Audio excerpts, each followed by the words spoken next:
Bismillahirrahmanirrahim. Hello, hai, Assalamualaikum. Saya Nur Akmal Syarina dari Farmasi Duyung Dumunce.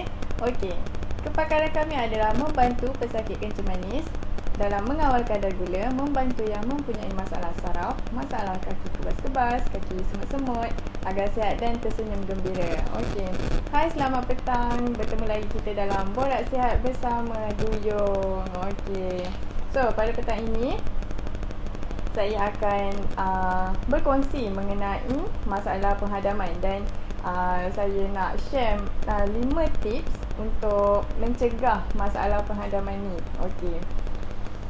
Sebelum tu macam biasa saya nak tahu sama ada suara saya jelas didengar ataupun tidak. Kalau tak jelas boleh komen dan memberi feedback lah sama ada jelas ataupun tidak suara saya supaya apa yang saya sampaikan sampai kepada anda semua dan memberi manfaat lah kepada semua. Dan saya mohon jasa baik untuk sharekan live video ini dan untuk memberi manfaat kepada semua, insyaAllah. Okay,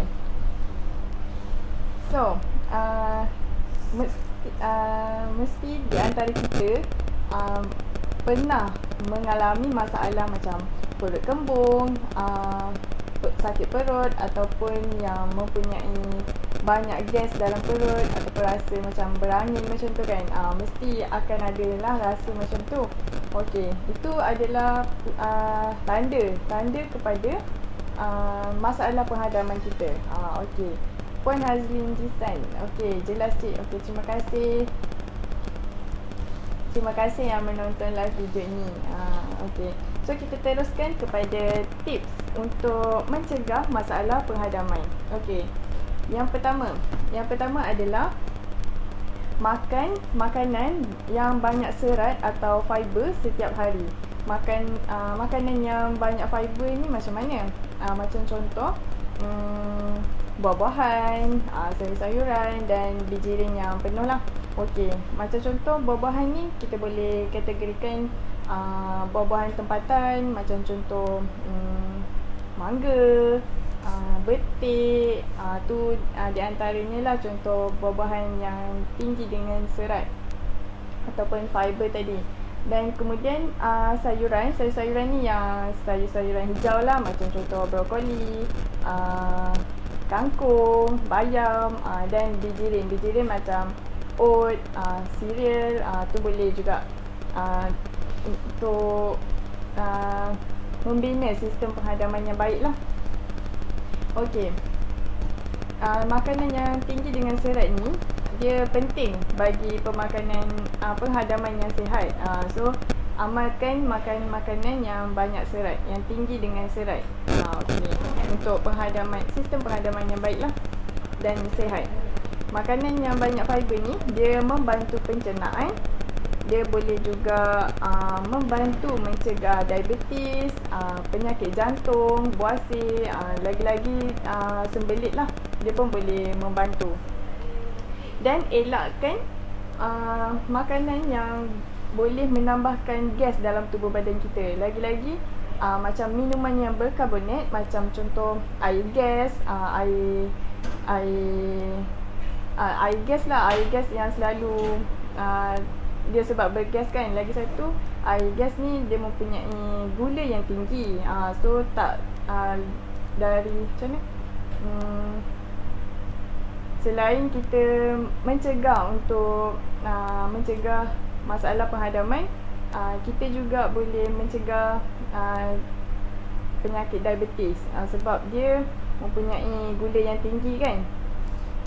Okey, dan minum air masak yang banyak lah, seperti yang disyorkan 8 gelas satu hari. So itu minum air masak 8 gelas satu hari untuk melicin, dia sebagai pelincir makanan dalam saluran pencernaan lah. Okey, selain tu dia juga membantu melarutkan mineral, vitamin dan nutrisi untuk penyerapan yang lebih mudah. Itu banyakkan minum air masak lah. Dan dia juga mempertahankan kelembapan najis untuk mencegah sembelit. Macam tadi kalau kita kurang makan makanan yang berserat, kita mudahlah untuk terkena sembelit ni. So minum air yang banyak, dia sebagai dia melembabkan najis kita supaya mencegah diri kita dari terkena sembelit. Okey, selamat petang Cik Akmal. Selamat petang kembali kepada Tuan Eko Dahaka. Okey. So kita teruskan tips yang kedua. Tips yang pertama tadi adalah makan makanan yang banyak serat ataupun fiber setiap hari. Okey, macam contoh tadi buah-buahan, sayur-sayuran dan bijirin. Okey, dapat ya? Okey, yang kedua adalah kunyah sebaik mungkin makanan dan kurangkan makan. Okey, kunyah ni adalah paling penting. Paling penting dalam pencernaan. So bila kita makan tu, kita kena kunyah untuk membantu memecah makanan tu dan memberi isyarat kepada kelenjar tubuh badan kita untuk melepaskan enzim pencernaan. Okey. Kunyah ni bila kita makan, kita dah kunyah biar dia lumat apa semua kan. Dan kunyah tu biarkan dia lama. Sebab apa? Dia boleh membantu melicinkan makanan dan mengurangkan tekanan pada esophagus. Dia juga menyumbang kepada penghadaman melalui enzim yang ada. So bila kita kunyah tu kan, dia bercampur dengan air liur kita tau. So sebab tu dia boleh melicinkan makanan dan tak bagi tekanan pada perut kita untuk menerima makanan tu lah, sebab makanan tu dah cerna, dah hancur semua kan. Okey. Then kunyah makanan ni dengan baik dan lama, dia dapat membantu proses penghadaman kita. Ada satu kajian yang dilakukan oleh penyelidik dari Harvard School of Public Health di Amerika Syarikat terhadap sekumpulan lelaki tau. Dia dah terbukti kajian ni, kunyah yang lagi lama dia dapat mengelakkan seseorang individu dari terkena obesiti, dan dia dapat elakkan kalori makanan yang dimakan tu berkurang. So kalau kita makan dan kunyah selama yang mungkin, dia dapat elakkan obesiti dan makanan yang dimakan tu tak kurang kalori dia. So makanan yang mengandungi serat ke makanan yang tu tak kurang lah. So kita dapat serap dalam badan kita apa yang kita makan tu. Okey. Itu yang kedua, iaitu kunyah sebaik mungkin dan kurangkan makan. Kurangkan makan ni selain dari kita menjaga penghadaman kita, dia juga boleh menjaga berat badan kita, supaya kita dapat berat badan yang ideal lah. Okey, tu yang kedua. Okey, kunyah sebaik mungkin dan kurangkan makan. Okey, yang ketiga, tips yang ketiga iaitu bersenam selalu dan elakkan stres. Sebab apa?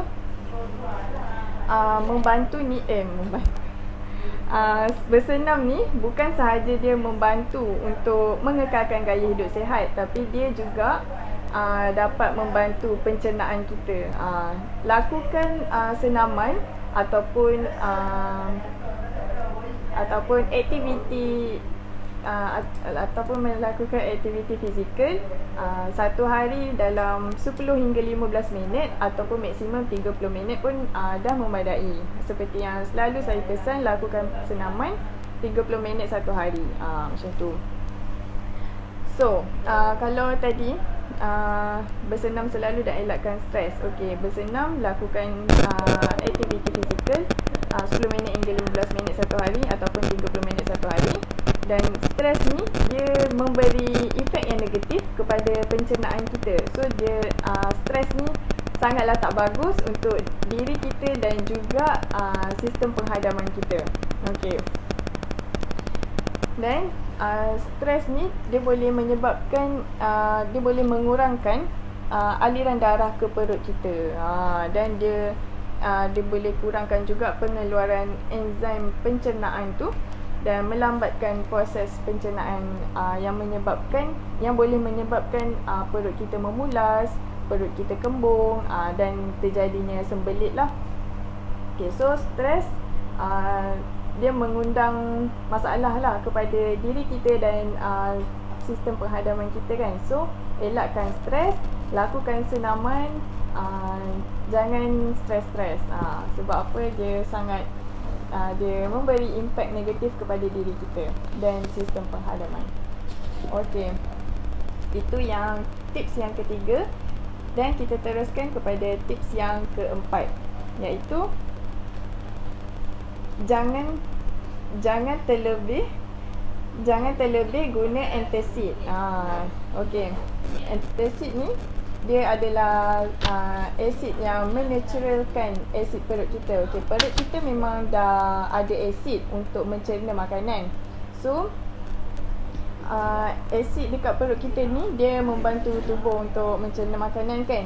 Kadang-kadang asid dalam perut kita ni dia reflux, dia berbalik ke pangkal kerongkong kita dan menyebabkan kita rasa macam pedih ulu hati, macam rasa pedas, rasa pedih, rasa macam berasid lah perut kita kan.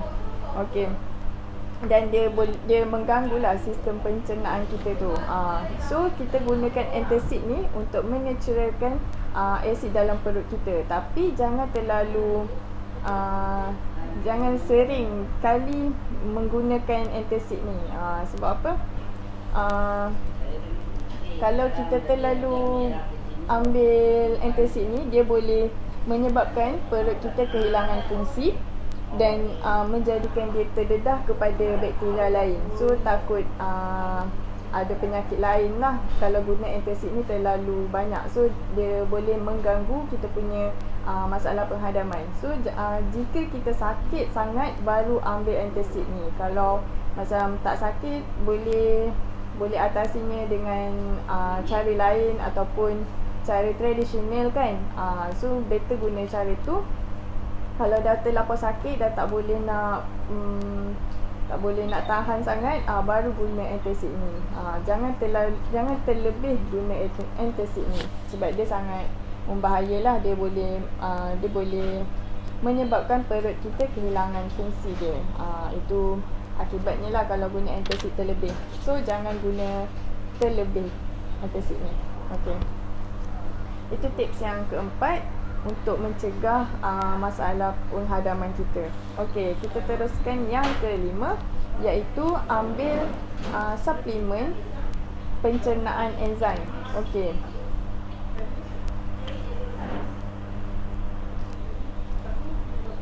Okey,